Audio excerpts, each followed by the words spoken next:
¿Bien? ¿Por allá cómo les fue? ¿Más o menos? No había sorpresas. ¿Alguien quiere preguntar algo? Estamos, estamos en shock. No, bueno, pero no había ninguna sorpresa. O sea, eran todos temas que se habían visto, el tipo de preguntas que hacemos siempre. Así que, este, no había. ¿Cómo?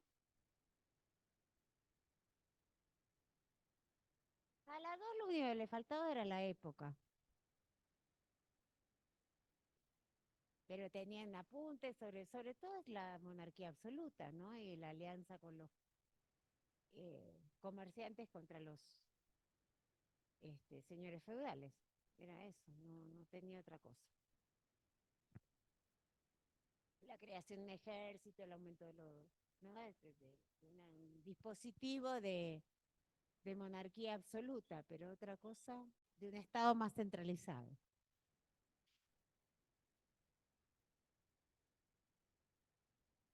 Bueno, ya saben que los que no hayan dado, no hayan aprobado, los que tengan menos de 4, eh, van a rendir, vamos a avisarles, porque yo tengo que ver un poco cuándo terminan de corregir los docentes y de ahí una semana, ¿m? Más o menos. Este, y va a entrar todo lo que vayamos dando estos días. ¿M? Bueno, ay, gracias. Sí, sí, sí, sí, me siento acá para ver yo también. Sí, bueno, em, nosotros empezamos hoy con el tema 9. Sí. Bien, y empezamos con una clase que nos va a permitir ver los cambios desde el capitalismo en su momento de auge y cómo empieza a cambiar. Por eso es tan importante que una y otra vez nos situemos en esto de qué cosa, hola, qué cosa, qué nos fijamos nosotros, en el sentido que una y otra vez es de dónde surge una cosa, cómo empieza a cambiar y cuando cambia surge un fenómeno nuevo. Y vamos a ver un fenómeno que al principio les cuesta un poco, ay, les cuesta un poco ver, que es la diferencia entre colonialismo e imperialismo, ¿no? Que son dos sistemas diferentes. Pero para empezar a ver imperialismo tenemos que ver qué pasa con cómo el capitalismo, digamos, llega a su máxima expansión y cómo, vamos a ver después, cómo entra en crisis. Como toda sociedad, llega a su máxima expansión, cuando llega a la máxima expansión, empieza a irse a pique. ¿Mm? ¿Cómo? Sí, a ver, bájamela, dale. Entonces, un poco esta clase es esto, ¿no? Ver cómo entra al momento de mayor expansión el capitalismo. Ya lo vimos, el capitalismo es un sistema de explotación, social de explotación, que enlaza a los, ¿cómo es?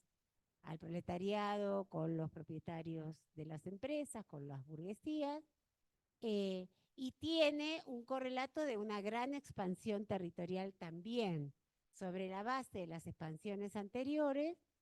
¿M? Prácticamente en todo el siglo XIX, en este momento de auge que ahora lo vamos a ver, el mundo queda completamente repartido.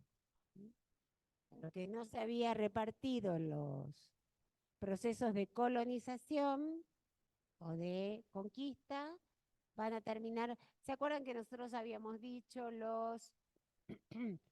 que en gran parte las factorías tenía que ver con la posibilidad de ocupar algunas costas, de no adentrarse en el continente.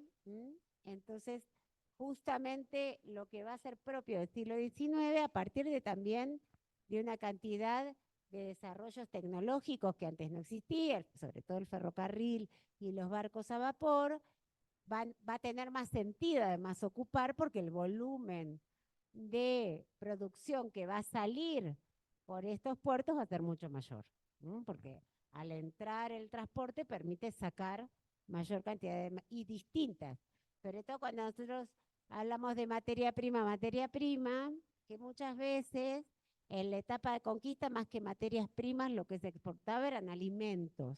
En cambio, a partir del siglo XIX, no solo van a ser alimentos, sino fundamentalmente materias primas, ¿no? Es decir, ¿por qué? Porque va a haber una demanda muy grande por la industria. Y hasta ese momento, la demanda de materia prima en la etapa anterior era menor. Se podía demandar como materia prima, digo, porque oro, plata, piedras preciosas, ya sabemos, eso no es materia prima, es riqueza eh, en bruto casi. Pero en la etapa anterior era seda, eh, o alimentos o algunas cosas preciosas, pero muy pocas, que fueran materia prima.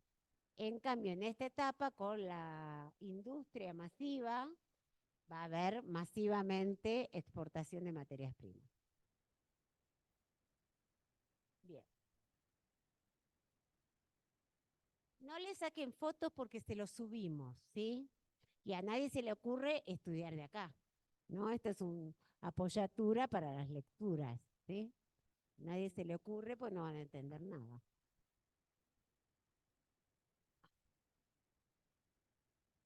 ¿Sin tocar los tapos, no? Bueno, en realidad con esto gané yo este cargo. Por eso dice ahí todavía exposición para aspirar al cargo de profesor adjunto. Esta fue la clase que di.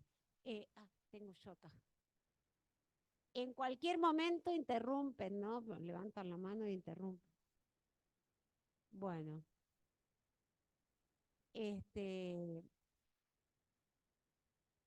la Belle Époque, la mayor parte de ustedes no saben demasiado a qué se refiere, pero es supuestamente el nombre con el cual se conoce a esta etapa de expansión del capitalismo. Y supuestamente es una época brillante, brillante por los inventos, por la expansión, por los descubrimientos, por la ciencia.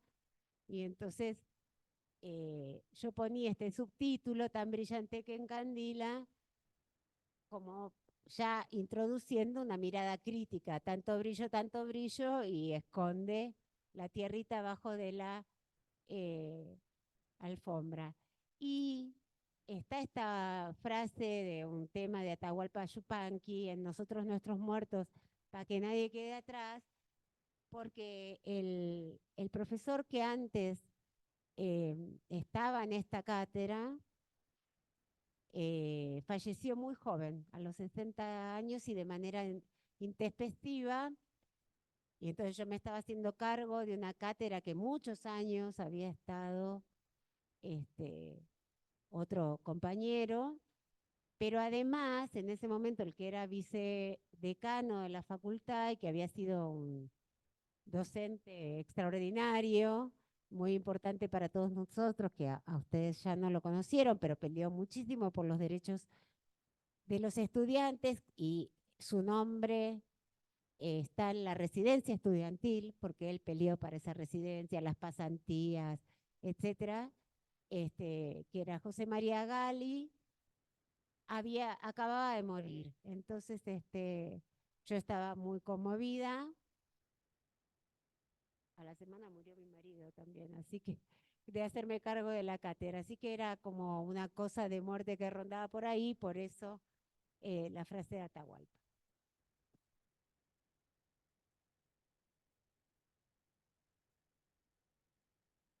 Bien, entonces empieza con esta frase de Eduard Said. Eduard Said es un palestino está bien de actualidad, creo que ya murió, que reflexiona mucho sobre la cultura del imperialismo. Por eso nos resultó un pilar importante de esta materia.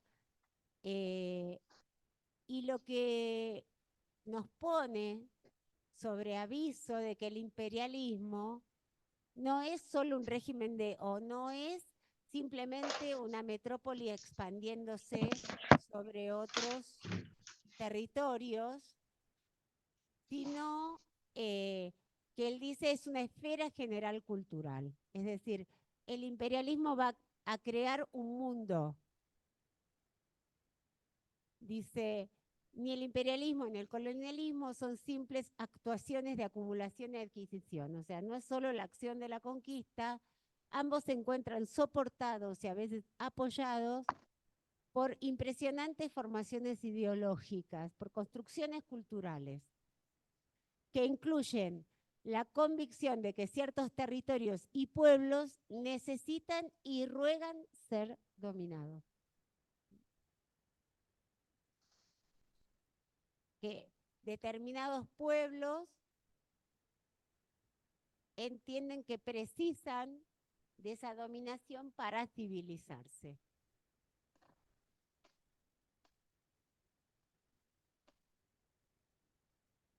No, una carta organista.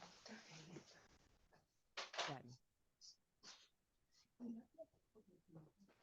Hay alguien que tiene el micrófono. Ahí. Sí.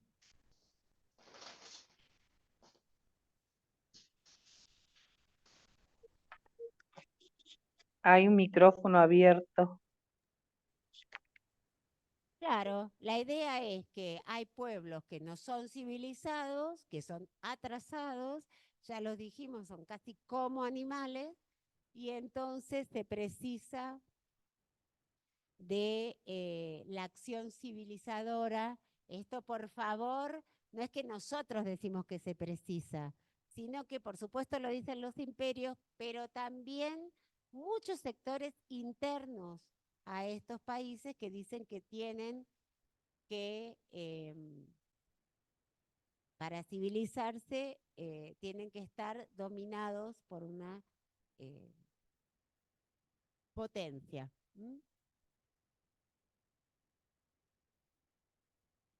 Sí, les pedimos a los compañeros que están conectados que por favor cierren sus micrófonos porque nos resulta muy engorroso silenciarlos cuando estamos pasando un power. Bien, entonces, una de las afirmaciones es que esta prosperidad económica del 19 en realidad ocultan, por eso el brillo este que encandila, los costos humanos de esta prosperidad.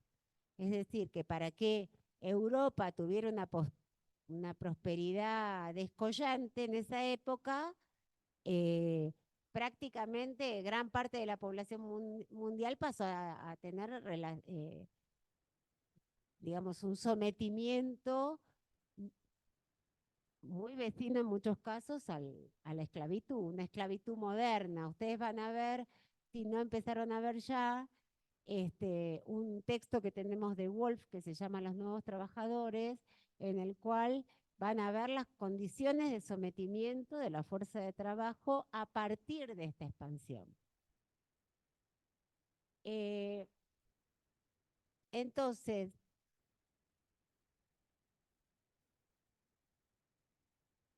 en las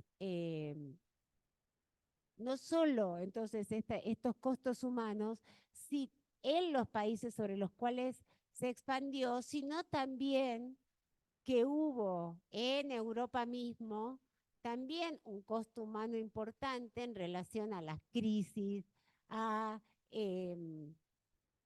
los ataques, a estos costos de, por ejemplo, toda una población como en Londres, que así como Londres mandaba el opio, ¿no? Y sometió a las drogas a gran parte de la sociedad china para equilibrar su balanza de pagos. Fíjense hasta qué punto, ¿no? Esto del capitalismo, de, por una cuestión comercial, que ya la vimos, ¿no? De China pidiendo que se pague las importaciones en dinero y Londres llegan arreglándoselas para enchufarles el opio. Ahora, después el opio hay que venderlo. Y por lo tanto se indujo a la población china de a cientos de miles a fumar opio. Y por lo tanto, el opio, por supuesto, es una sustancia tremendamente adictiva, pero que además también se volvió en contra en Londres mismo, porque en las personas que del ejército, los soldados, etcétera, que habían estado en China, vuelven con esas adicciones y por lo tanto se generaliza también en Europa el consumo de drogas. Muchas veces pensamos que las drogas tienen que ver con la libertad, con el individualismo y no nos damos cuenta que son políticas específicas. Habrán visto todas estas series y películas que hay sobre la oxicodona, como otra vez, ¿no? Una inducción del capitalismo. No es que la gente normalmente decide consumir, sino que hay una política expresa del capitalismo de expansión del consumo como cualquier otra cosa. Así como muchos se compran varios celulares y varios por año, y etcétera, o sea, consumos desmedidos de cosas que hacen daño. eh, Nosotros podríamos decir que el tráfico de armas y el tráfico de drogas deben ser de las cosas más tremendas, ¿no? Bien. Eh, la otra reflexión es que cuando termina esta etapa de expansión, lo que sigue a principios del siglo XX es la guerra y la crisis. Es decir, que es una especie de acumular una serie de tensiones y de tensiones políticas por un lado que ya vamos a ver, pero también del grado de competencia internacional y la posibilidad de producir en masa que va a llevar a incubar, dice acá, eh, tanto las guerras mundiales como las crisis económicas. Entonces dice, está incubando el huevo de la serpiente. Esta figura del huevo de la serpiente es una figura que nos gusta bastante. Hay una película muy hermosa que es sobre el nazismo, que muestra cómo en el seno de una sociedad se va criando los factores que después van a llevar al triunfo del nazismo, por ejemplo. Entonces, estos huevos de la serpiente que se van incubando antes. Bien, así como las sociedades liberales del capitalismo en ascenso dieron paso a estos cantos de sirena, ¿saben? Esta metáfora del canto de sirena, ¿sí? Hace alusión a la como es mitología griega, que dice que en determinados lugares había sirenas que te encantaban con su canto y hacían naufragar, ¿no? Está básicamente en la Eneida en relación a Ulises. Entonces, sí. Ah, mira qué bien. Entonces, por eso es decir, estos brillos del capitalismo y de su expansión y del progreso y la civilización, que en realidad eran como cantos de todo el mundo embriagado y los estaban llevando al naufragio, otra vez a la guerra y a la crisis, ¿no? Bien, 100 años después, y acá reflexionábamos, es interesante porque este es del 2014, me parece, o del 2012, no me acuerdo cuándo di este concurso. Este,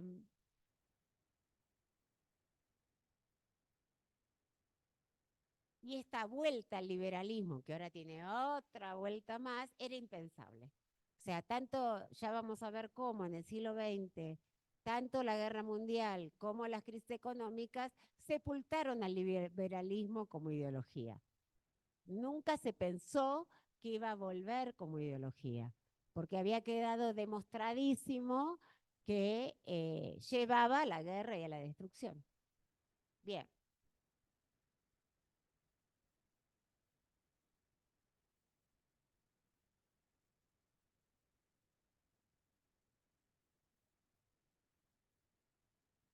Y ahí había una reflexión en el sentido de que es una frase que toma Marx de Hegel, ya que están viendo cosas de filosofía, y dice que la historia se repite dos veces, no es real, ¿no? Es una metáfora otra vez, una como farsa, una como tragedia y otra como farsa. Y con esto queríamos decir la tragedia en el siglo XIX, la farsa en el siglo XXI o fines del siglo XX, pero en realidad tragedia y tragedia, porque también es hijo de este liberalismo las guerras que estamos asistiendo hoy, ¿no? Bueno, vamos, vamos.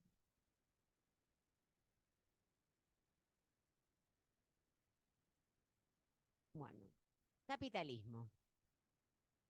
Entonces, hacia mediados del siglo XIX, el capitalismo toca su punto de mayor expansión. Este capitalismo de muchas fábricas, de las industrias, de los miles de obreros, llega a su máxima expansión hacia la década del 50, 1850, más o menos, ¿no? Ya saben que no es un año, sino un momento. A partir de ahí, ¿qué es lo que pasa?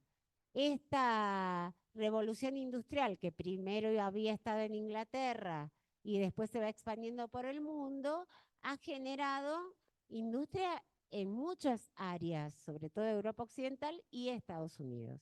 Y en ese caso lo que empieza a haber es más competencia. Es decir, estas industrias van a competir por el mercado. Hasta ese momento donde se ponía una fábrica nueva, bueno, esa fábrica se quedaba con todo el mercado, podía poner los precios. Pero cuando multiplican las fábricas, ya sea en un mismo lugar o entre distintos países, la competencia se hace cada vez más grave.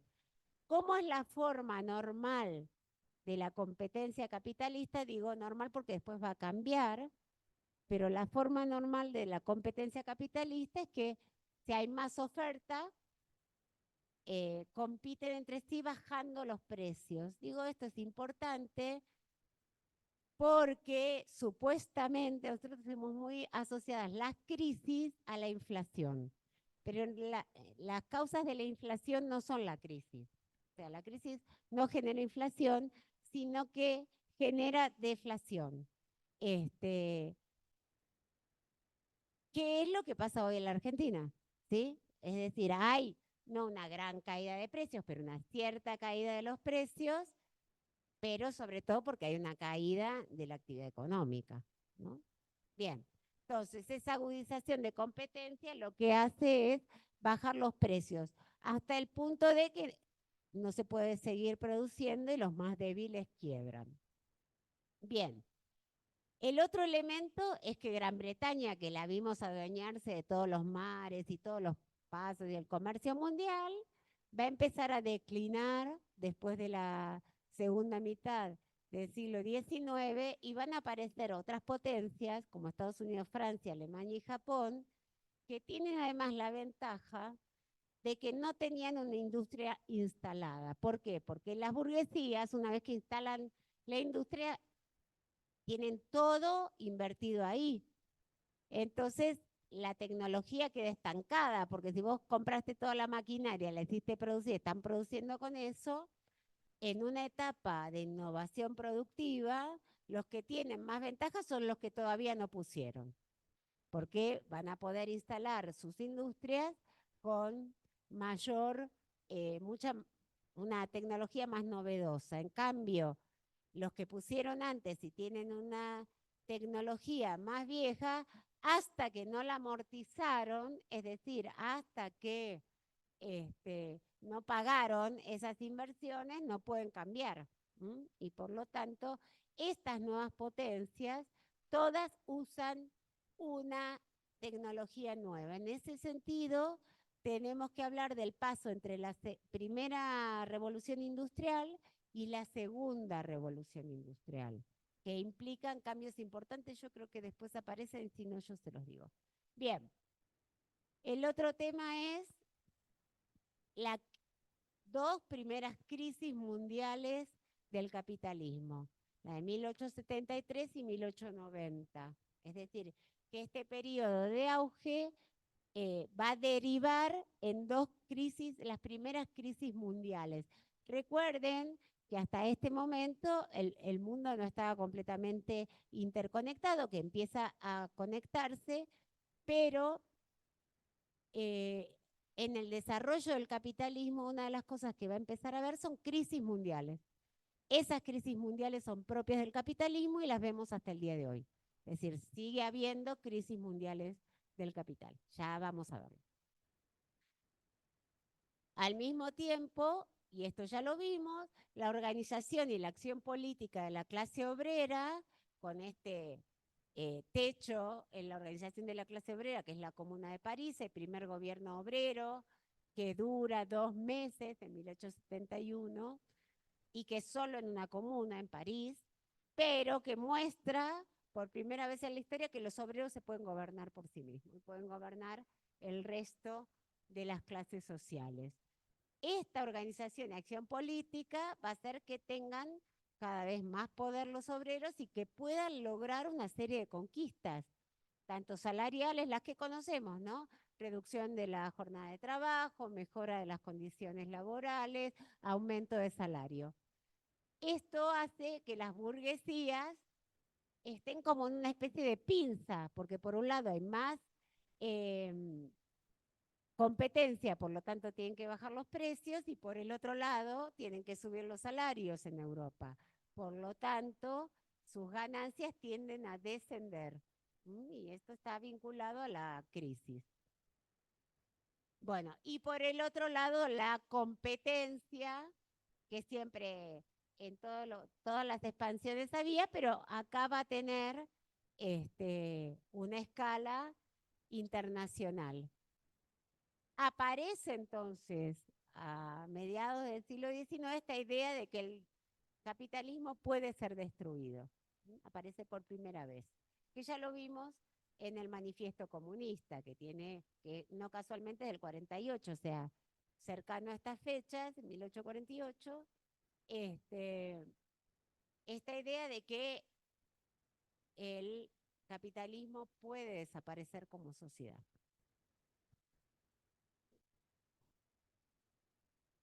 Bueno, entonces de toda esta crisis, el imperialismo, que ya vamos a ver, esto es como cuando les ponemos la cola de la película, digamos, les anunciamos qué va a pasar.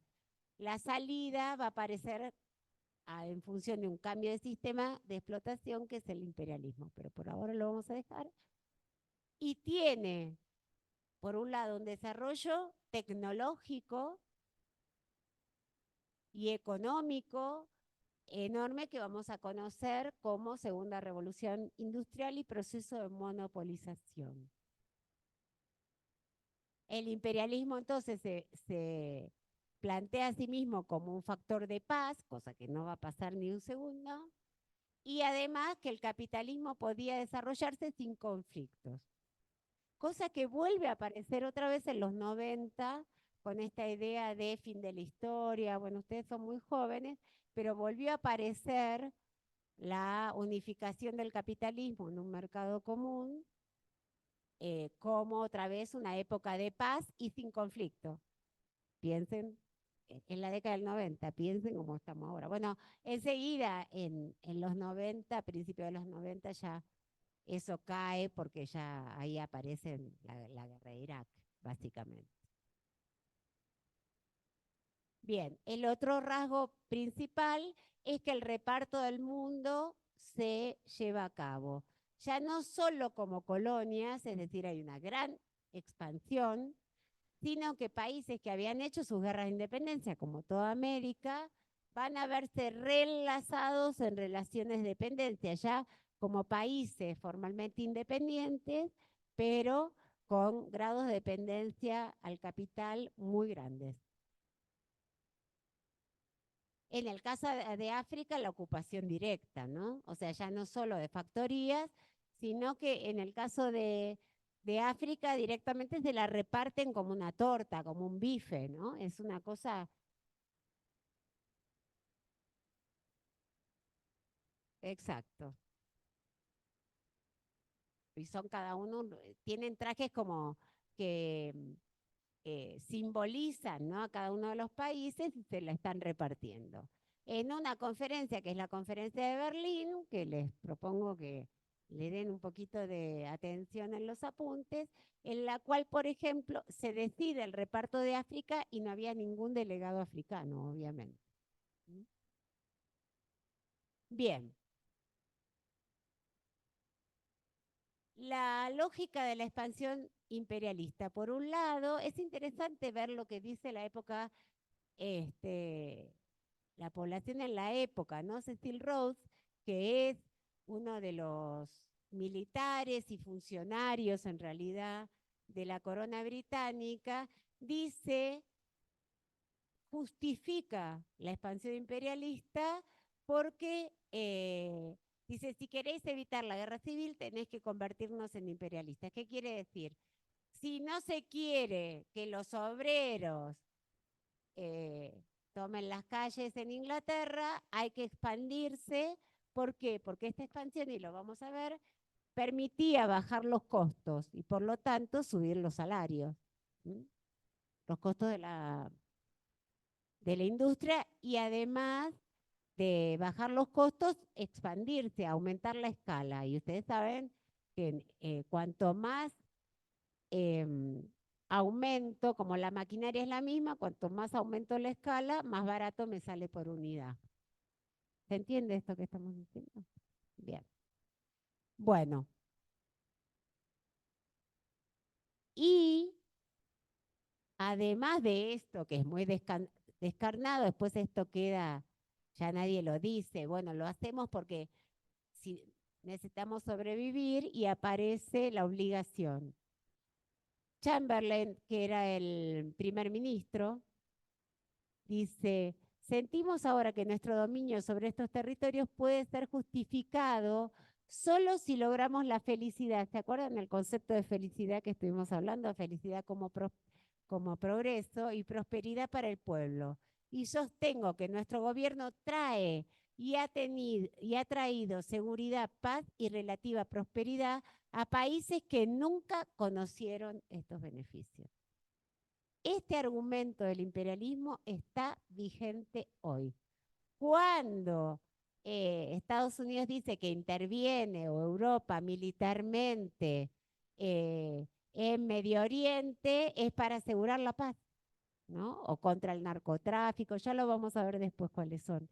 Pero esta expansión como obligación está vigente como justificación. Es decir, ya se ha dejado, nos expandimos porque nos conviene a nosotros, si no nos expandimos.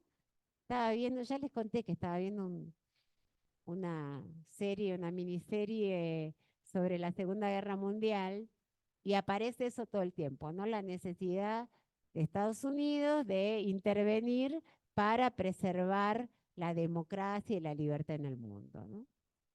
Sí.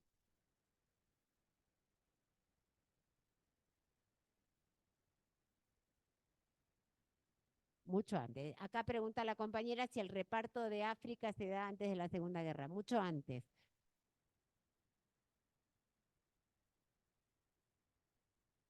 No, a ver, no existe reparto justo. ¿Y entre quiénes qué querías? ¿Que le dieran una parte a la Argentina?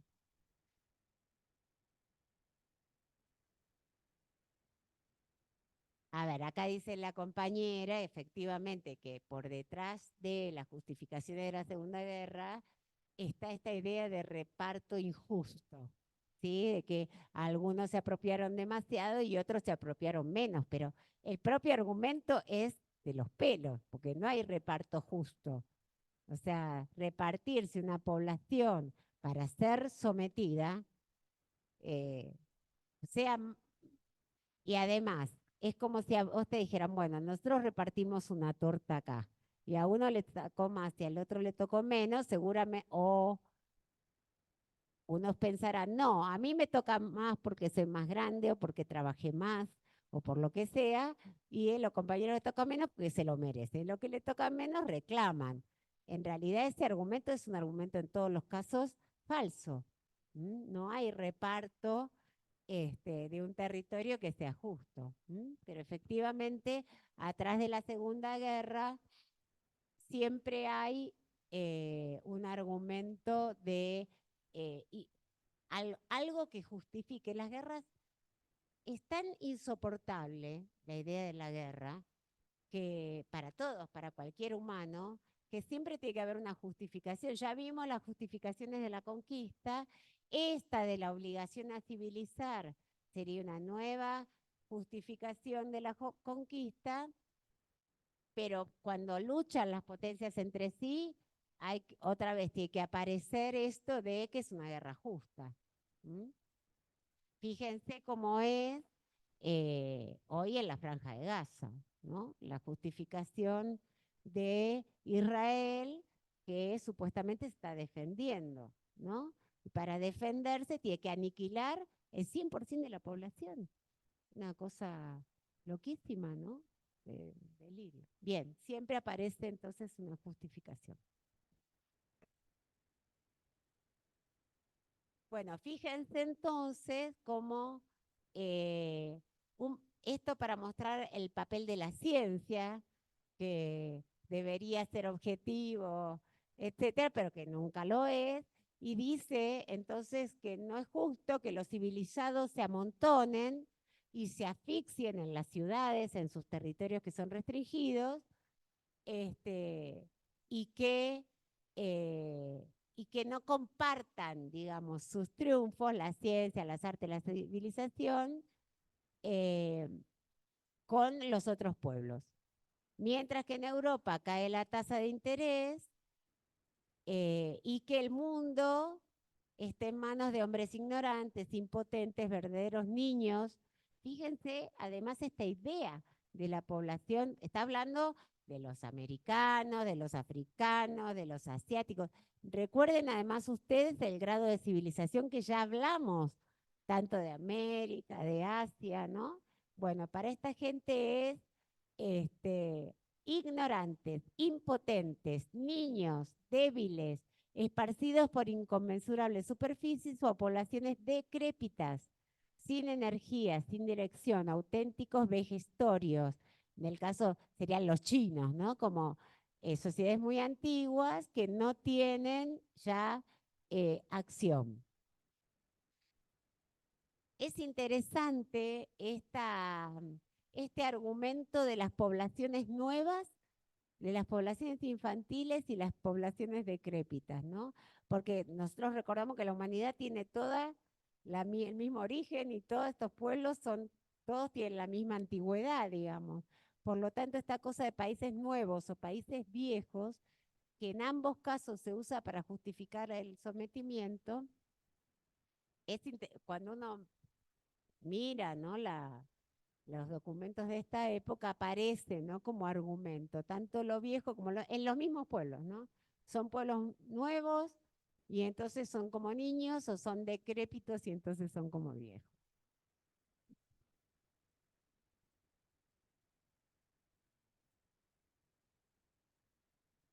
Bueno, acá yo había agregado una frase. Yo le tuve que sacar las fotos porque era muy pesado, entonces ahí quedó que había una foto de indios de Tierra del Fuego, los Selknam, que fueron llevados a esta exposición. Las exposiciones de París se hacen una vez por año, que es cuando se hace la Torre Eiffel, para mostrar todos los logros de la civilización. Y también se mostraba, como en un zoológico, ya van a ver texto de los zoológicos humanos, a estas poblaciones supuestamente salvajes. Entonces, supuestamente la civilización mostraba a los salvajes, pero en realidad es una salvajada haber llevado se mueren prácticamente todos, y es muy interesante, hay una novela que novela esta experiencia de los Selknam,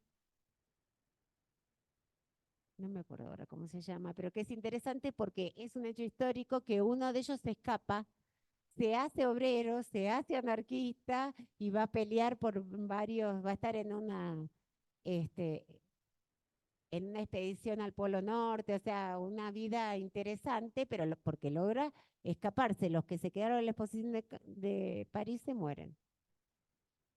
Bueno, entonces esto era una frase de nuestro querido Alberdi, mira, que planteaba, digo esto porque ver esto de Alberdi nos permite pensar lo que hay detrás de ciertos discursos actuales. Las repúblicas de América del Sur son producto y testimonio vivo de la acción de Europa en América. Todo en la civilización de nuestro suelo es europeo.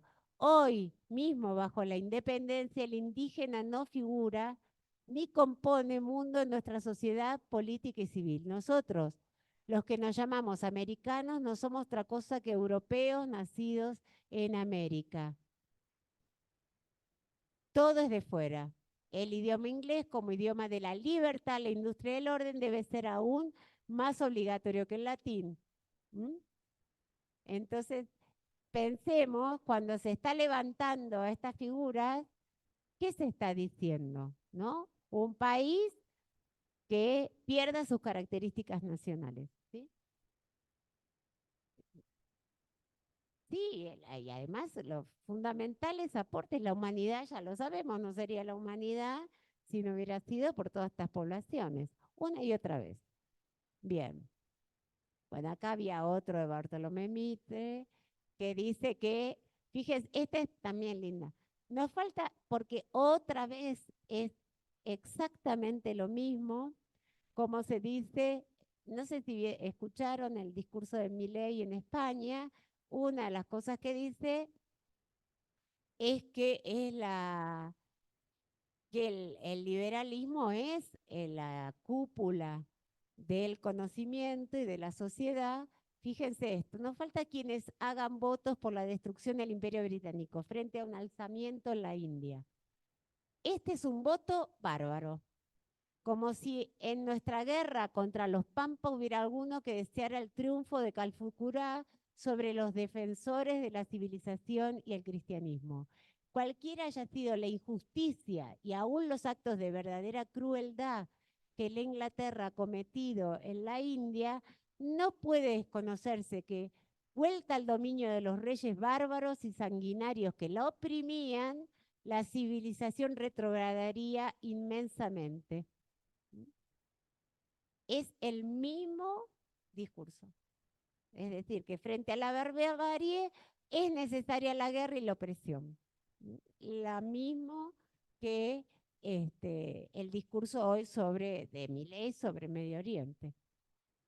Bien, en los países coloniales y dependientes, lo que hay en principio es una división internacional del trabajo y la inversión de capitales. Todo esto lo vamos a ver después. Esto es un pantallazo para que lo tengan en cuenta. Hay cierto desarrollo limitado de infraestructura capitalista. ¿Qué quiere decir eso? Que va a haber puertos, va a haber ferrocarriles, hay progreso. Es más, ustedes tienen uno sobre cómo queda interconectado, ¿no? Sobre los prácticos tienen sobre los medios de comunicación y cómo queda interconectado. Y efectivamente uno puede decir, bueno, va a haber ferrocarriles, telégrafo, etcétera. Pero lo que no va a haber es desarrollos tecnológicos, es decir, no hay transferencia de tecnología, sino que son las propias empresas extranjeras las que van a manejar todo eso.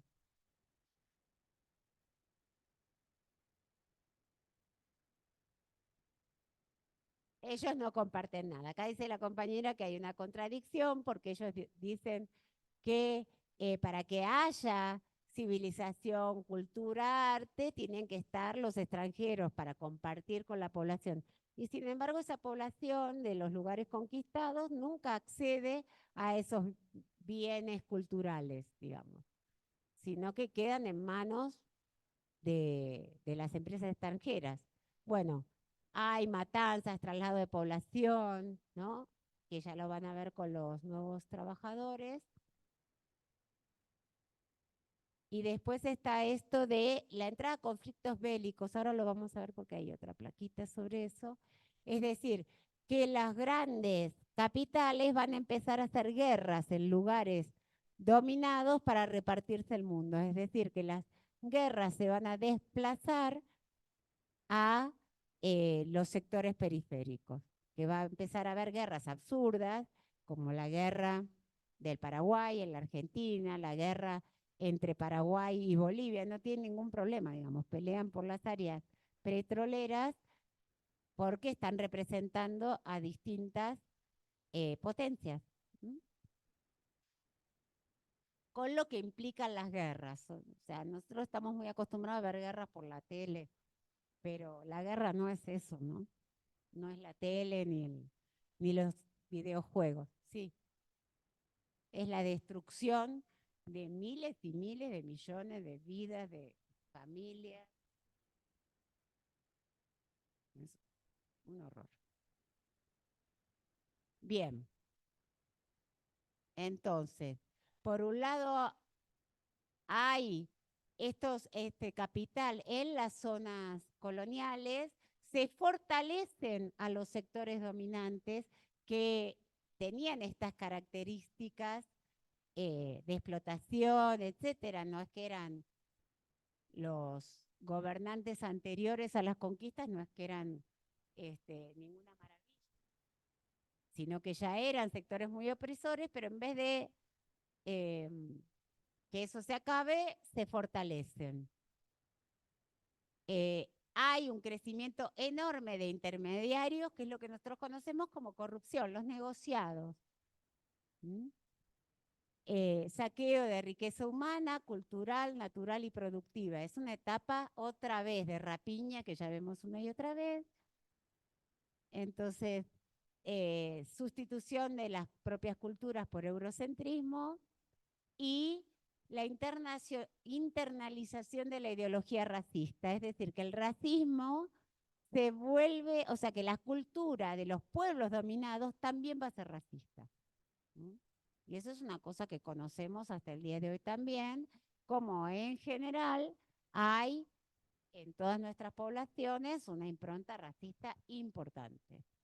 Y hay otra vez riqueza en las metrópolis y como se sacan las riquezas de los pueblos, hay pobreza, ¿no? Bien. Esto era lo que decía antes. Segunda revolución industrial. En vez del carbón, ¿se acuerdan que ¿no? las máquinas inicialmente eran a carbón? Va a aparecer la electricidad y el motor a explosión con combustibles líquidos, ¿no? Ya no carbón. El petróleo, aparece una gran industria electroquímica y electrometalúrgica, aparece, no es que aparece, se generaliza el acero y el aluminio, la soldadura autógena. Eso va a ser muy importante. Cuando ustedes vean las cosas del siglo XIX, van a ver que todas las construcciones de metal del siglo XIX tienen remaches, o sea, son como con clavos los puentes, digamos. Porque son anteriores a la soldadura. Ahora no se ve remache en ningún lado. Aparece la tela sintética, el rayón, el papel fotográfico, la nitroglicerina, que es una sustancia explosiva, el cemento, el teléfono, el telégrafo, las farmacéuticas, los fertilizantes y una gran revolución armamentística, ¿no? Ahí aparecen los aviones, los tanques, por supuesto el automóvil, los trenes que van a dejar de ser a carbón, van a pasar a ser en petróleo, diésel. Y entonces hay un nuevo salto. Esta segunda revolución industrial va a ser una industria muchísimo más productiva, con muchísimo más inversión de capital. Es decir, no son un poco más grandes para ponerse, es la diferencia que hay entre una fábrica de autos y una fábrica de zapatos. Por más grande que sea una fábrica de zapatos, es pequeña al lado de una fábrica de autos. Y es pequeña la inversión. Lo mismo que una textil. No es lo mismo una fábrica, por ejemplo, de tela sintética que una fábrica que teje lana. ¿Mm? Eh, sí, dale. Sí, perdón.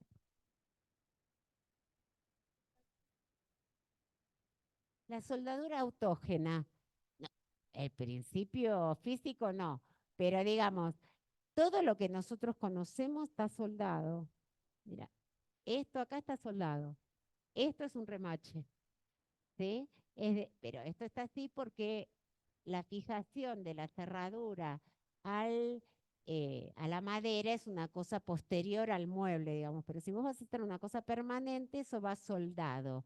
¿Qué quiere decir? Es un proceso que genera un calor muy intenso, que es esas cosas que vos ves con una gran luz, por eso se tiene que usar con anteojos.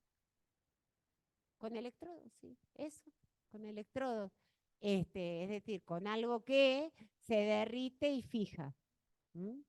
Con una gran potencia de electricidad, pero eso recién pudo haber con electricidad. Y la electricidad es de esta época, sí. El rayón es tela sintética hecha con transformación del petróleo, ¿no? Como todo lo que es plástico, digamos. Bien. Entonces, esta nueva fase del capitalismo tiene algunas características que ya vamos a ver, así que no, ahora no las vamos a ver porque las vamos a ver mañana, las vamos a ver. Digo las van porque va a venir Iván a dar esa clase. Bien, y nos interesa, así que no se preocupen, pero nos interesa ver qué cambios hay. Por un lado, ¿se acuerdan que la propio de la clase capitalista es la burguesía? Y la burguesía supuestamente es una clase social que tiene como lógica, por supuesto siempre son corruptos, siempre tratan de llevarse más plata, pero lo básico de la forma en que se maneja el capitalismo es la inversión de capital, es decir, que de donde pudieran sacaban algún tipo de riqueza y tenían que construir su fábrica, comprar la maquinaria, etcétera, y después ponerse a trabajar. Eso va a ser reemplazado, o sea, eso va a seguir existiendo, pero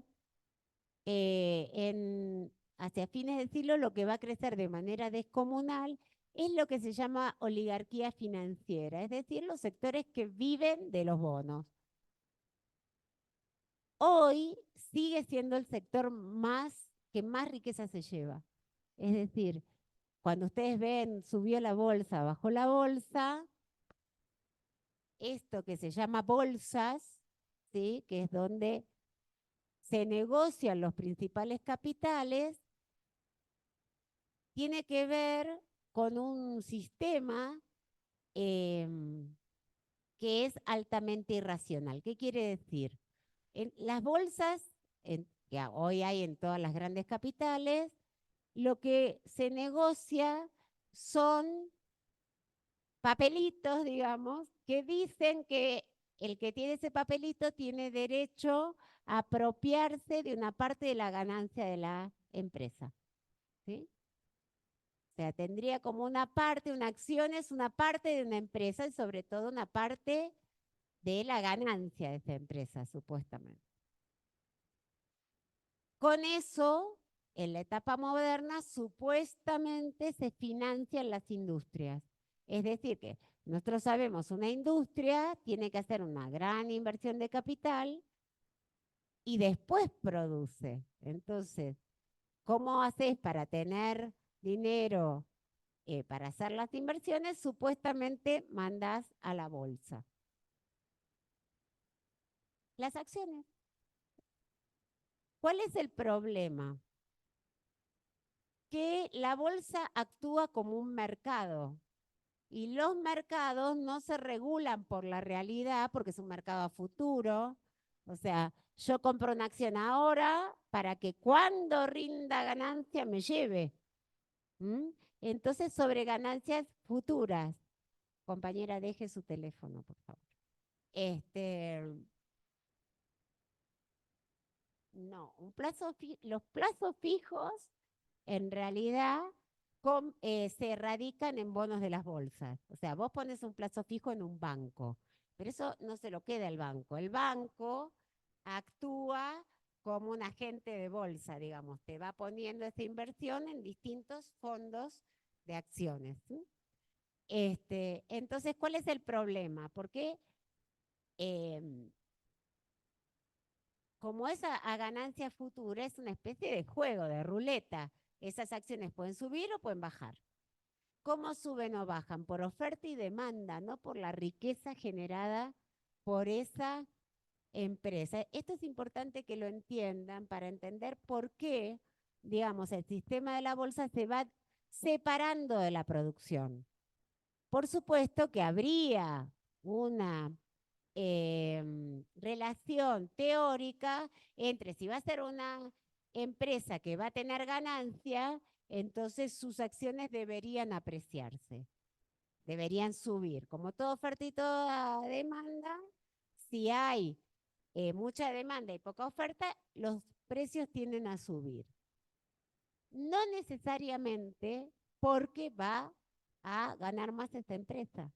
Por ejemplo, las acciones de las empresas que hoy el Congreso eh, está permitiendo que se privaticen. Supuestamente han subido todas de manera tremenda. En realidad no se sabe si van a dar más o van a dar menos, pero frente a la hipótesis de que van a dar más, esas acciones suben de precio.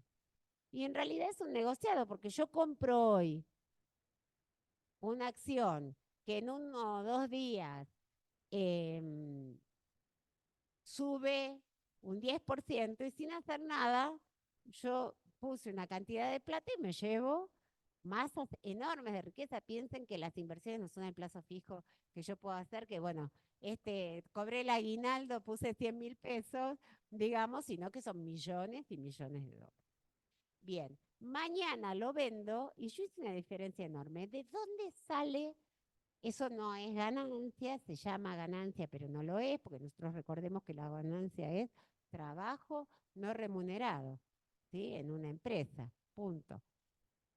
En realidad el sector financiero saca del sector productivo esto. ¿Qué pasa cuando el sector financiero se hace enorme? Hay mucho más dinero que se saca que el que se pone, por lo tanto, el capitalismo empieza a tener también dificultades. En este momento, el sistema financiero maneja más dinero que las empresas. Creo, no sé ahora cuánto estará, estaba el 1,1. Es decir, que si juntáramos todas las ganancias de todas las empresas del mundo, se lo tendríamos que pagar al sistema financiero. Y no gastar para nada más, digamos. No habría ni para hacer, digamos, todos los gastos de los estados no se podrían pagar. Así hoy todo el sector financiero tomara ganancias, no quedaría un peso en el mundo. Es lo que pasa en las crisis mundiales, por eso cada tanto, justamente porque va generando este inmenso desequilibrio, es que repetido entran en crisis. ¿Por qué además? Porque vos habías comprado acciones pensando que determinadas grandes empresas se iban a enriquecer. Y eso no pasa porque efectivamente empiezan a tener problemas y entonces el sistema quiebra. Bien.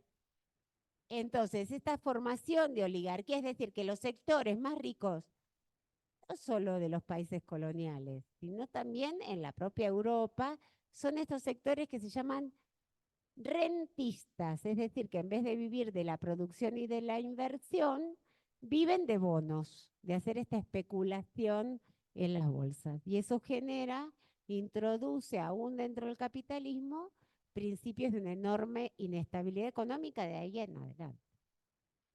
Bien, las plutocracias, es decir, son la misma, dos caras de la misma moneda. ¿Qué es una plutocracia? Es el gobierno de los más ricos.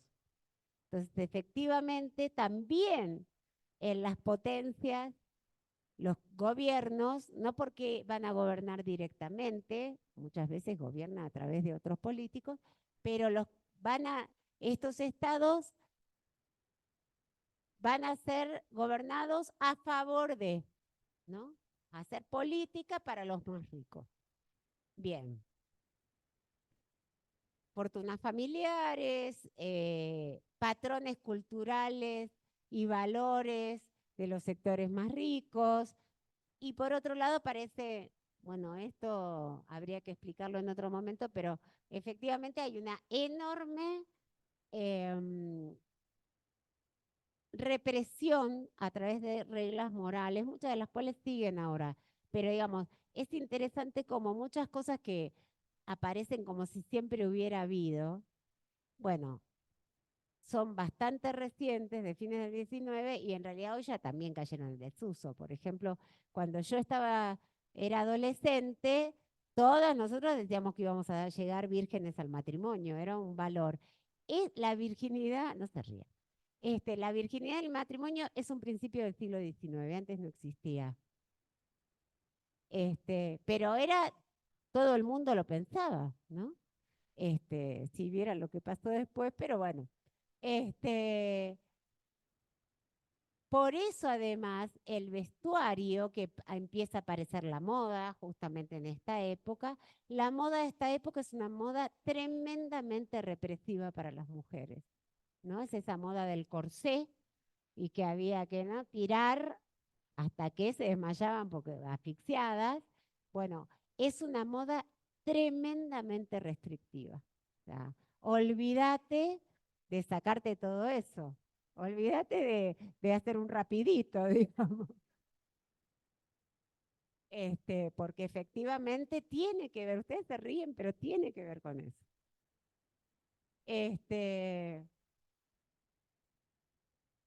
Y ahí entonces una concentración enorme del poder. Ahí aparecen estas riquezas fabulosas, digamos. Bien,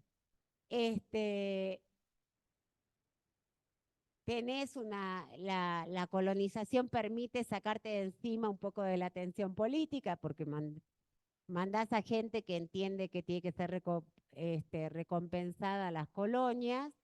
Aparece esta doble moral frente a tanta restricción. Por el otro lado, hay una expansión inmensa de la prostitución, obviamente, porque si las mujeres no podían tener relaciones sexuales, las de bien, bueno, los hombres tenían derecho a otras mujeres. Sí. No, no, eso es de la Edad Media y tenía que ver con otra cosa. ¿Cómo es? Los dispositivos de castidad tienen que ver con la necesidad de preservar la descendencia. Porque si vos sos un señor feudal o un rey, el que hereda tu reino es tu hijo. Por lo tanto, si las chicas estaban por ahí, vos pensás que un tipo que se iba a una cruzada, por ahí tardaba 20 años, 30 años, y las chicas iban a hacer otras cosas, tenían otro hijo, alguien que no era de tu sangre. Entonces, eso es una cosa que tiene que ver con las guerras muy prolongadas de la Edad Media.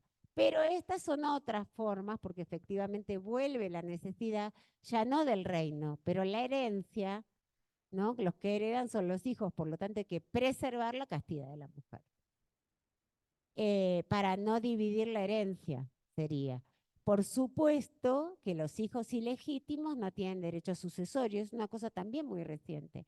En la Argentina, para que tengan idea, es el radicalismo en el año 83, 84, el que aprueba la ley de divorcio y la legitimidad de los hijos que no nacen en el matrimonio, que pueden heredar. Eso no, o sea, un hijo que nacía fuera del matrimonio no heredaba a los padres. Bien. Entonces, esta idea de doble moral, mucha restricción en la familia y bastante libertinaje por afuera, también aparece con el consumo de drogas, con la corrupción, con con los negociados y este lujo y despilfarro, ¿no? Bien. Y carrera armamentista, justamente con todas los desarrollos tecnológicos, lo que empieza a haber es carrera armamentista. Los estados empiezan a armar cada vez más y compiten, ¿no? Por eso se llama carrera, porque si unos compraban determinada cosa o fabricaban eso, los otros tenían que hacerlo. Por supuesto que las armas se compran para usarlas. Digo, porque veamos lo que va a pasar acá con las leyes. Las armas se compran para usarlas porque si no es un gasto ineficiente. Entonces, si las armas se compran para usarlas, eso. Pensemos lo que pasa con las sociedades. ¿De qué manera? Cuando es un país que las compra es para pelearse con el vecino. Y cuando es un vecino,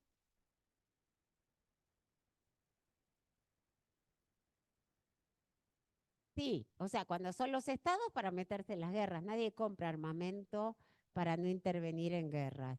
Pero cuando se generaliza estos permisos para usar armas, etcétera, lo que se está planteando es la justicia por mano propia en una sociedad. Se incentiva la violencia. Digo, porque las cuotas de violencia son crecientes. ¿Qué hice con acá? Bien, cambios en la burguesía. Bueno, las fortunas en las rentas financieras. El acceso es una etapa de gran crecimiento cultural, es la época donde empieza a haber museos, la ópera es también de esta época. La ópera era sobre todo un lugar donde se encontraban las burguesías y se hacían negocios.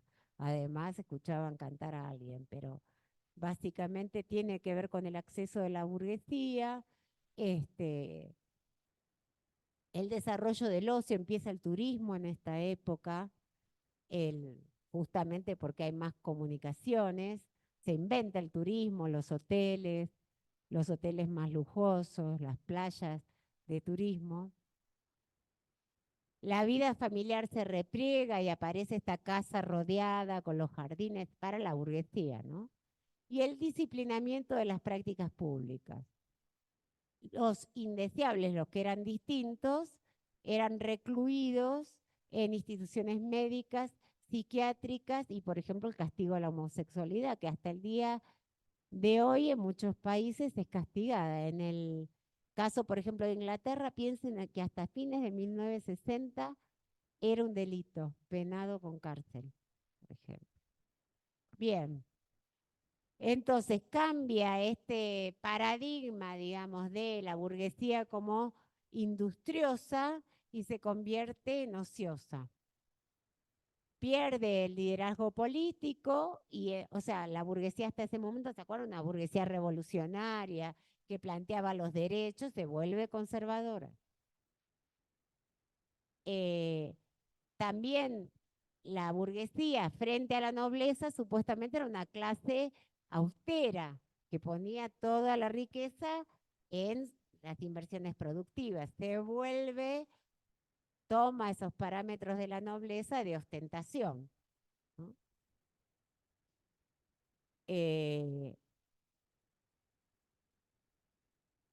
Bueno, aparece, ¿no?, el desenfreno sexual, el opio y las ideologías racistas, xenófobas, o sea, de odio al extranjero, chauvinistas, que es esta ideología de las capas dominantes de las colonias que piensan que es mejor que vengan los capitales extranjeros y que cambie la cultura, esta cultura civilizada, eso quiere decir chauvinista, y por supuesto belicista, ¿no? Chauvinista es la tendencia de la clase dominante de una colonia para que vengan capitales y cultura extranjera. Lo que vimos de Alberdi, que dice que es más civilizado, de Mitre, eso, que para ser más civilizado tiene que venir una cultura extranjera o capitales extranjeros. Porque viene de un señor que se llamaba Chauvin, no tiene. Bueno, al mismo tiempo, como toda sociedad es contradictoria, aparece una nueva mujer. Por un lado, va a ser un sujeto de gran consumo. Vieron que en muchas cosas las mujeres tendemos a consumir más que los hombres, ¿no? En moda, en algún tipo de bienes. Bien.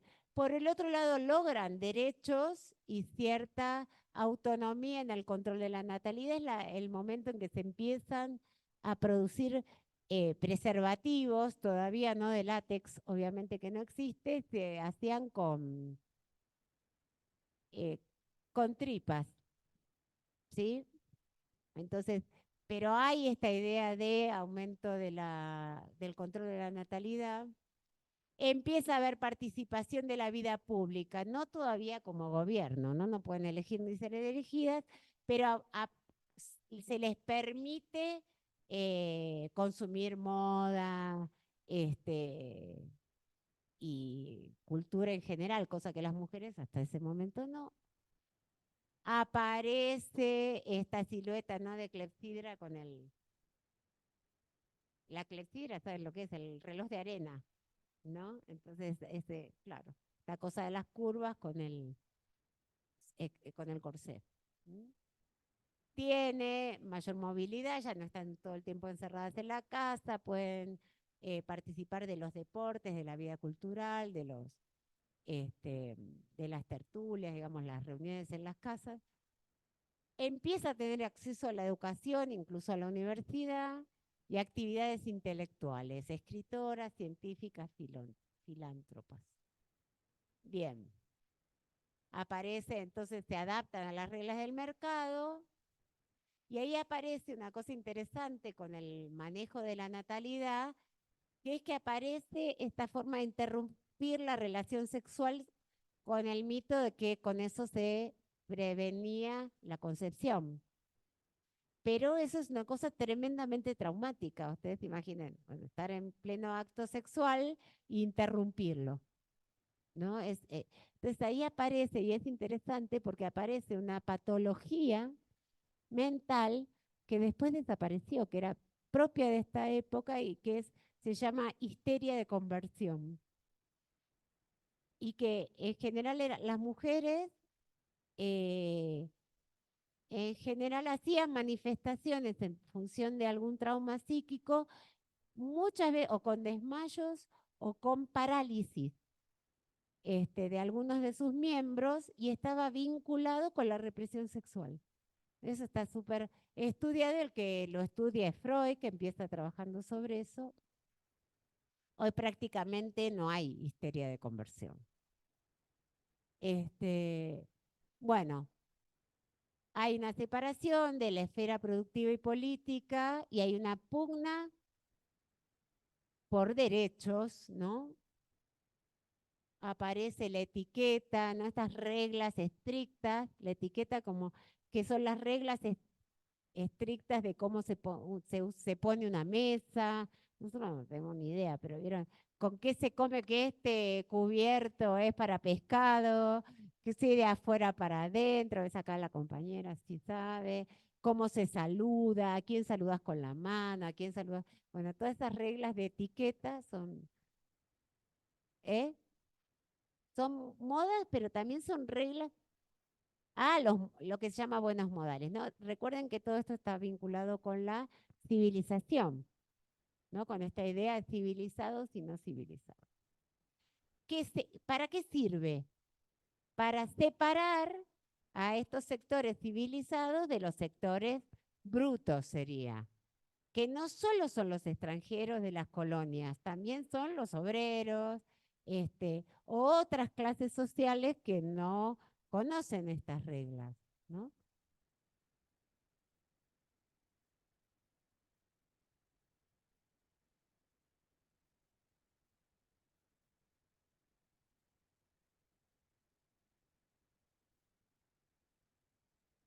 Claro, bueno, eso que después se bajó a las capas medias, ¿no? Pero era para parecerse a, sería, ¿no? porque el que no manejaba quedaba excluido. Si ustedes leyeran, a mí por lo menos me encantan las novelas del siglo XIX, porque esta época me parece muy interesante ver cómo se construye culturalmente esta diferencia. Está todo el tiempo llena de alusiones a los que tienen refinamiento y los que no. Y no está tan ligado al poder económico. Es decir, hay una parte que por supuesto tiene que ver con la riqueza, pero hay una parte de familias que obviamente se empobrecían, pero les quedaba sus costumbres como símbolo además de analogía de decencia. O sea, los que eran decentes tenían buenos modales, aunque fueran pobres. Y los que venían de abajo eran incultos y no tenían modales, aunque fueran ricos. Si ven una película que es maravillosa, bastante vieja ya, que se llama La Edad de la Inocencia, una película bellísima, sobre la sociedad norteamericana en el siglo XIX, aparece claramente eso, los que son, es toda sobre los sectores más poderosos, pero ahí aparecen los sectores que tienen más alcurnia, tienen modales y todos los que no, ¿no? Y la crítica sobre eso y la moral. Se las recomiendo en principio porque es muy hermosa, pero además porque se ve claramente esta época. Sí, hay millones, ¿no? De películas sobre esta época, todas buenísimas para ver. Expansión del imperialismo, El último samurái, no sé si las vieron, que es una película con Tom Cruise, que es también muy buena, es entretenida, es una película bélica, etcétera, que es sobre la entrada de los extranjeros en China. Y para ver esto, todas las reglas y toda esta época, la edad de la inocencia o cualquier otra, no hay millones. Bien, eso con las burguesías. Con la clase obrera, ampliación de derechos, es decir, que la lucha obrera amplía los derechos, pero al mismo tiempo se va a dividir la clase obrera entre un sector con más privilegios y un sector que sigue en la opresión más horrible. Cosa que todavía vemos, ¿no? Que hay una parte de la clase obrera, si vos miras los obreros aceiteros, tienen salarios, como es la industria más importante del país, entonces tienen una serie de privilegios que el resto no los tiene. Bien, por un lado empieza a haber instrucción y salud públicas que antes no había, o sea, escuelas y hospitales. Crece las organizaciones sindicales, tienen negociaciones colectivas. Recuerden que en la etapa anterior las luchas en parte eran por ser reconocidas sus organizaciones. Acá se estabilizan sistemas de negociación que hoy tenemos. Se avanza hacia el voto universal en la segunda mitad del siglo XIX, por supuesto masculino. Van a participar los partidos socialistas en elecciones. Empiezan los partidos de masas, es decir, ya no sectores pequeños de las clases dominantes, sino estos partidos que conocemos para grandes mayorías, que hacen actos, que hacen movilizaciones, todo eso antes no existía.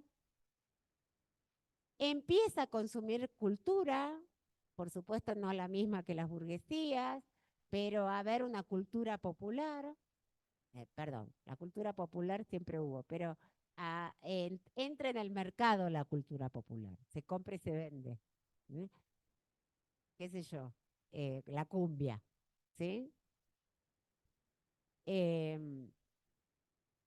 Y empieza a haber esta enorme migración, circulación de los trabajadores, se va a llenar el mundo de trabajadores de distintos lugares con distintos, en distintas relaciones, todos de gran opresión, ¿no? Los millones de migrantes que hoy las vemos también, pero que empiezan en esta época. Bueno, por el otro lado, si bien los obreros van a estar cada vez más organizados, una gran parte de sus organizaciones pierde autonomía, ¿no? Y es esto de los sectores sindicales que trabajan para las patronales y no para los obreros, como igual lo vemos hoy. También la manipulación política, es decir, que los partidos de masas y los que pedían sus derechos van a ser manipulados por sectores dominantes y entonces manejan a la población. Una política que en vez de confrontar por los derechos tiende a conciliar. El mercado toma la cultura popular y por lo tanto la estandariza, ¿no? En vez de tener la tela hecha en la comunidad, la hacen en China, ¿no? Esto que vemos en la plaza de Purmamarca, que no encontrás una artesanía por nada, ¿no? Son telas hechas en China. Bien, empieza a haber creciente desocupación porque empieza a desgastarse el capitalismo. Por supuesto, se mantiene el trabajo infantil, el trabajo de las mujeres, el desarrollo más de la prostitución como mercado.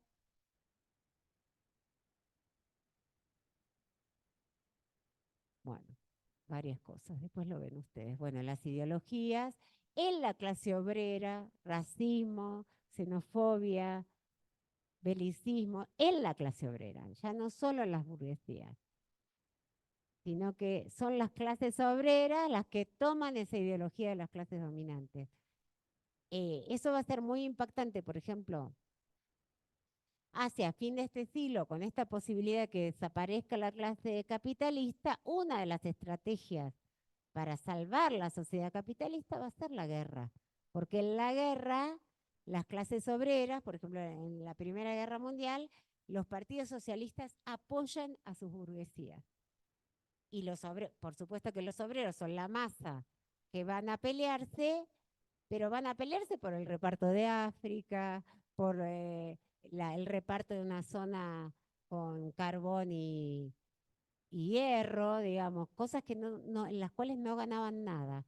Y sin embargo van a estar, digamos, una y otra vez involucrados a partir de la ideología en la defensa de la grandeza de su nación, ¿no? Que es una cosa que vemos en Estados Unidos una y otra vez. Sectores obreros, por supuesto los sectores más pobres, que se comprometen con esta ideología de las clases dominantes y pelean por la necesidad de sus clases dominantes sin obtener nada a cambio. Bien. Bueno. Y por supuesto hay un correlato de esta cultura total. Esto que decía ahí, que el imperialismo es una cultura. Además de ser un sistema de dominación, implica una cultura cuya el centro es que todo viene de Occidente, ¿no? Que Europa es la cumbre de la civilización.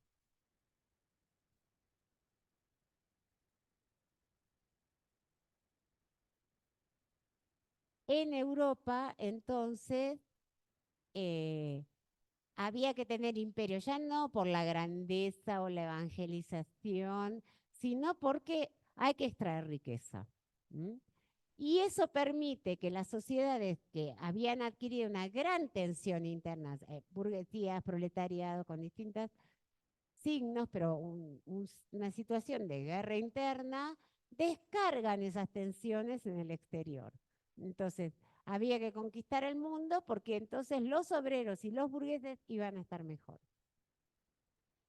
Y aparece entonces tanto la literatura como la ciencia que van a mostrar este movimiento de conquista como algo que es inevitable, pero que además no tiene que ver con el interés económico, sino con civilizar al mundo y mejorar la condición de todos, ¿no? Y eso se ve claramente en las novelas, y después ahora hay una cantidad de películas que toman esas novelas. Bien, las nuevas tecnologías también van a estar en las industrias culturales y van a desarrollar esta ideología, el cine, la radio, la música, la difusión de la música en algún tipo de grabación, ¿no? Los fonógrafos, etcétera, que van a permitir ampliar el mercado cultural y hacerlo masivo. Por supuesto que entonces todo lo que es estética, ¿no? Estos patrones artísticos, etcétera, se difunden planetariamente. Todos consumen lo mismo. Si es música, es la música clásica. Y si es filosofía, son las filosofías clásicas. Y si son, ¿sí? La ciencia, la única ciencia es la ciencia europea. Bien, bueno, aparece entonces el cine, el offset, que es un sistema de impresión, ¿sí? De, la pintura al óleo, que dentro de lo que se conoce, la pintura oficial es con óleo en toda esta época, o sea, se dejan este, otro tipo de, de técnicas o de productos y se oficializa única. Bueno, y entonces aparece este consumo cultural masivo, que antes era solo para élite. Bien, vamos. Después, ¿qué te parece? Todo va a ser, lo que pasa es que después, en esta época de acá adelante, van a aparecer monopolios de todo, también del arte. O sea, las grandes productoras de cine, las grandes productoras de música, las grandes, todo se va a monopolizar, efectivamente. Más se difunde, más se monopoliza, más se monopoliza, más se difunde. Por eso esto que es hoy Hollywood, ¿no? Que es el responsable del 95% de las películas del mundo. O los grandes monopolios de música.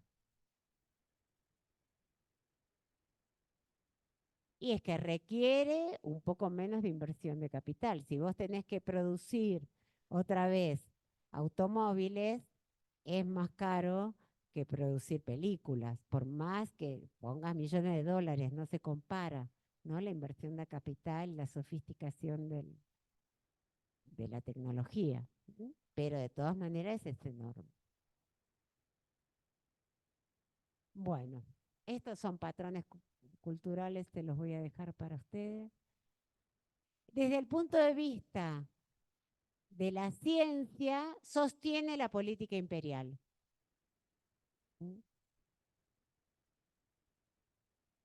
Y entonces aparecen estas ciencias vinculadas a la justificación de la dominación dentro de la medicina, la biología.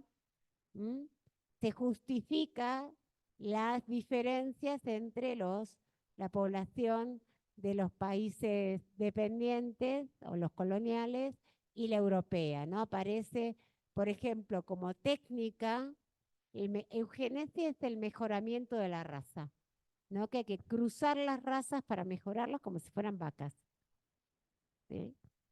Para mejorar la raza. La frenología es una ciencia que suponía que las características de calidad personal se expresaban en el cráneo.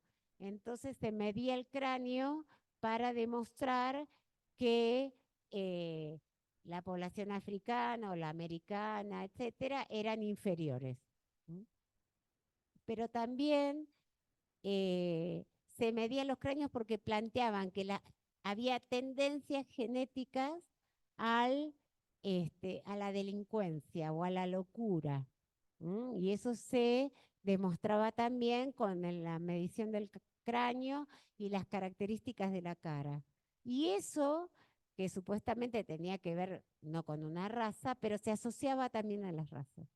O sea, que los asiáticos o los africanos o los americanos tenían más tendencia a ser delincuentes o degenerados, todo eso. Sí,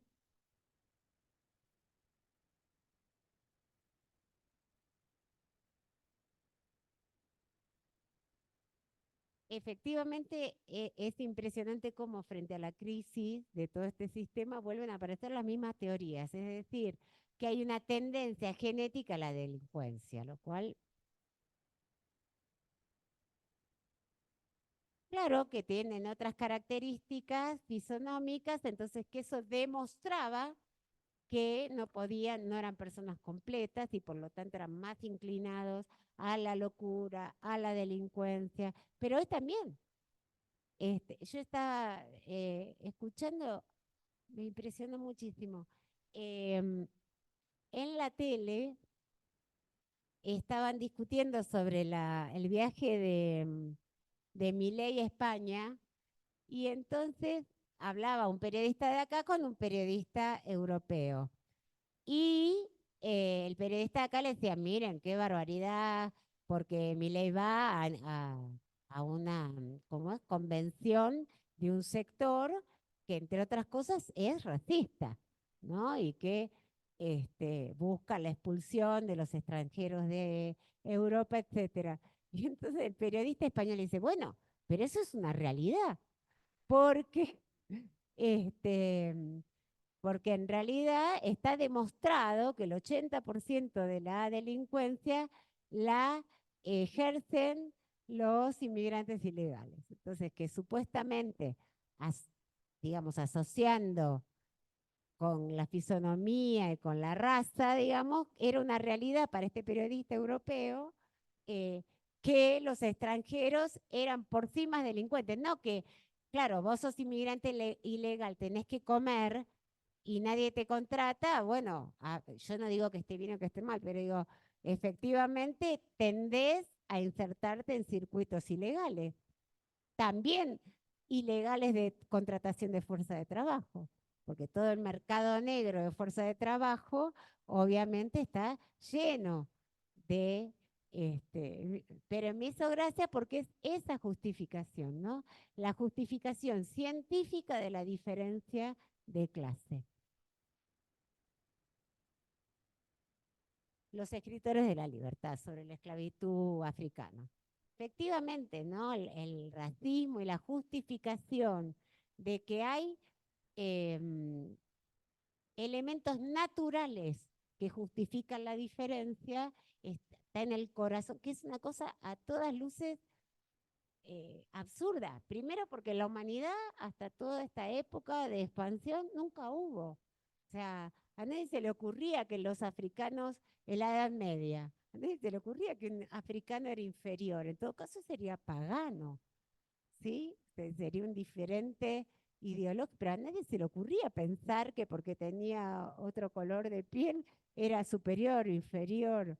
Eso es una cosa que crea la conquista que se desarrolla sobre todo en el siglo XVII. Cuanto más aparecen las ideas de igualdad de los humanos, la igualdad de derechos, más aparece la necesidad de justificar la diferencia bajo otro argumento. Mientras vos tenías que los nobles eran elegidos por Dios, entonces no necesitabas decir que los de color distinto eran distintos. Eso aparece cuando aparece la igualdad, ¿no? Que todos los hombres somos iguales. Entonces, bueno, tuviste que, claro, más, por lo menos con la expansión, efectivamente, eso que se llama modernidad, que sanciona la igualdad de los humanos, va a tener que inventar un argumento nuevo que explique la diferencia de trato, sería la explotación, etc. Bien. Por otro lado, aparece, ¿no?, la revolución científica, impresionante el mercado con la ciencia. ¿Qué es lo que conocemos? Las vacunas. La vacuna no era un problema de desarrollo tecnológico, sino que era un problema de mercado. ¿Quién la iba a producir? No, no está una idea de un bien para la humanidad, ¿no? Se empiezan a pelear las empresas. Bien. Y por otro lado, desde el punto de vista del pensamiento y la filosofía, y esto calculo que lo verán con María Beatriz, aparece esta idea de decadencia de la época, ya no es puro avance y tecnología y mundo divino, sino que aparece este mundo que va a destruirse, ¿no? Cada vez más, ¿no? Y aparece, por ejemplo, las primeras obras de ciencia ficción, como El viaje a la luna de Julio Verne, empieza a aparecer esas ideas en las cuales la humanidad se puede destruir.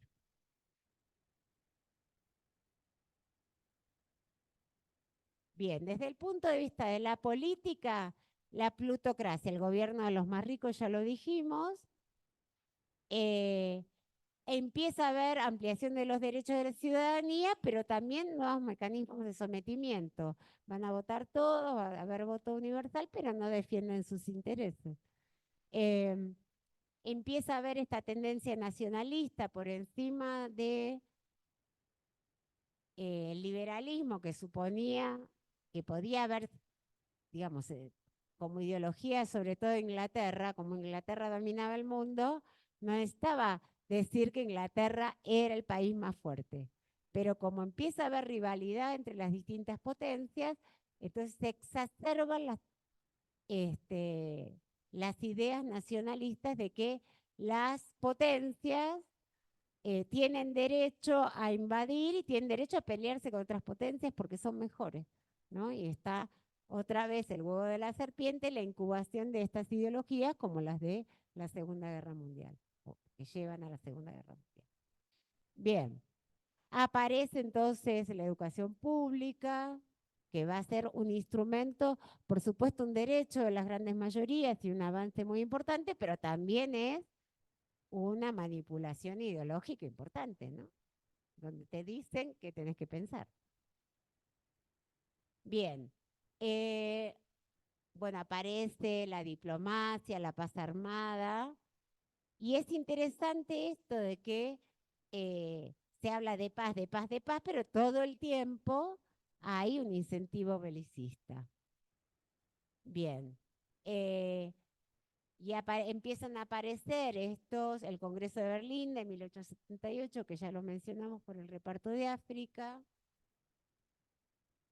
el problema de los Balcanes. Ahí van a leer en Laufer lo que se llama zonas calientes, la guerra ruso-turca.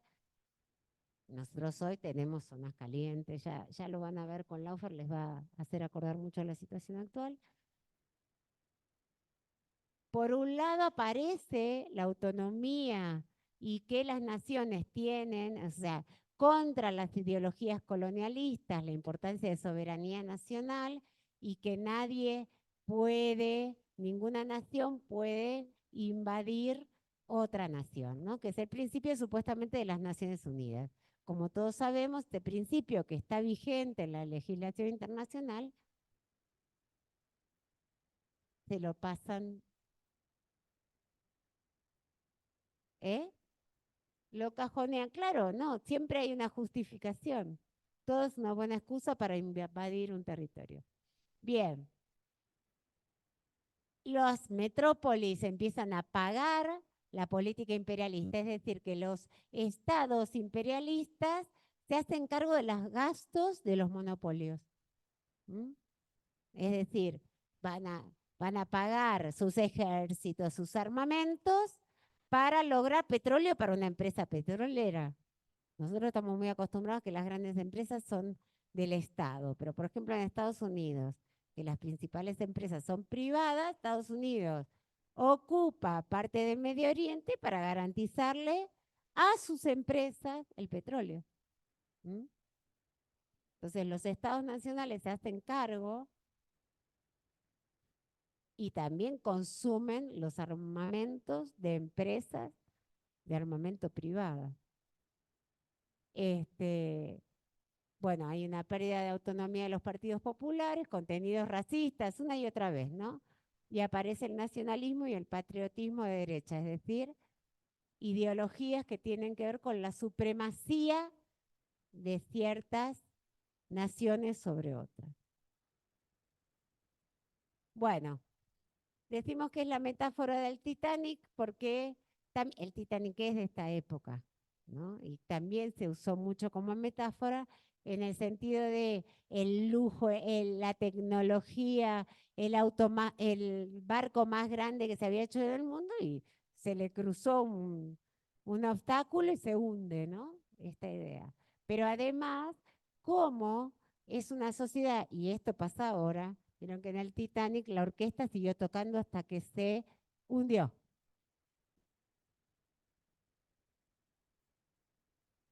Claro, aparece, sí, sí, Titanic es bien de esta época, está todo.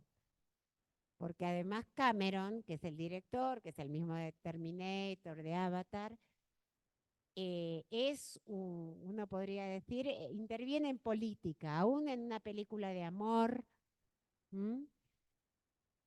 Vino a Jujuy, estuvo con el tema de la minería, etcétera, pero es un intelectual bien interesante porque él hace películas muy taquilleras que parece que responderían a los monopolios más grandes y sin embargo en todas mete un contenido político.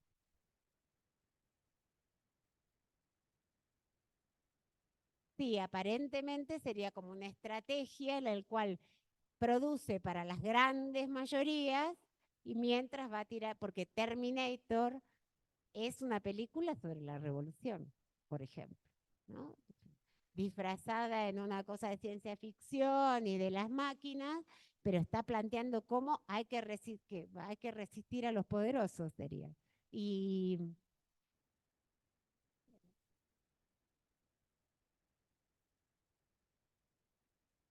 claro, por eso es tan interesante Cameron, porque es un gran cineasta y cómo se las arregla en un país como Estados Unidos, que es un país tremendamente represivo en la cultura. No porque te maten si decís determinadas cosas, sino porque la empresa no te deja decirlas. Entonces, ¿cómo se las ha venido arreglando ya desde hace muchos años? En el caso de Titanic, también es una película recontra interesante como muestra la oposición entre ricos y pobres y esta metáfora de la orquesta tocando, porque eso es lo que pasa en nuestro mundo. También ahora hay como una cosa de lujo, de exacerbación del consumo, mientras el mundo se está hundiendo, ¿no? Entonces, sí, puede ser. Yo no consumí Juegos del Hambre, pero efectivamente, ¿no? Estas avisos del mundo futuro en problemas. Bien, entonces, por un lado aparece como todas las amenazas de este mundo incivilizado y brutal que asedia, y fíjense como hoy eso está al orden del día, porque se plantea que las ideologías islámicas, etcétera, ponen en peligro a la civilización. Eso está en el discurso de Milei del otro día, ¿eh? Está así dicho. Claro, cómo se junta lo viejo y lo nuevo, efectivamente. Bien, ¿eh? Contrario al liberalismo, ¿no? Las religiones son contrarias al liberalismo. Bien, pero también es cierto que todo lo nuevo en los consumos culturales también viene de afuera, todos los estilos artísticos, toda la renovación, por ejemplo, de imágenes que tiene que ver con el impresionismo, con los cambios de fines de estilo, tiene que ver con la incorporación de las eh, culturas, ¿no? Africanas, asiáticas, y un enorme desarrollo del consumo, o sea, que es ambiguo también, ¿no? Es como no era incivilizado, pero la belleza viene de ahí.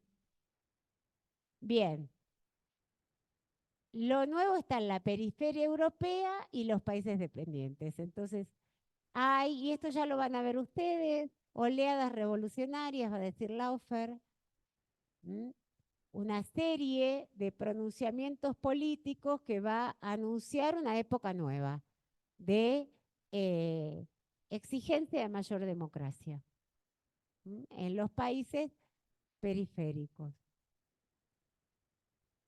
Bueno, José Martí, que fue un ideólogo de la Revolución Cubana, no de la Revolución Socialista, sino de la Revolución de Independencia, que se hace muy tardía, la revolución en Cuba, la que nosotros en la Argentina y el resto de América Latina en 1810, en Cuba termina en 1898. Y José Martí, que es como el héroe, pero era un intelectual, aunque muere peleando en la guerra, tiene un libro bello que se llama La Edad de Oro, que en realidad no es un libro, es una revista para niños, muy hermosa, si pueden leerla porque es muy hermosa. Y dice, tiene en todas las revistas, cierra con una reflexión. Y entonces muestra un cuento, dice que en ese cuento que habla de la caza del elefante y el modo con que venció el niño cazador al elefante fuerte, o sea, el pequeño al fuerte, se ha de conocer las fuerzas del mundo para ponerlas a trabajar y hacer que la electricidad que mata en un rayo alumbre en la luz. Pero el hombre ha de aprender a defenderse e inventar, viviendo al aire libre y viendo la muerte de cerca como el cazador del elefante.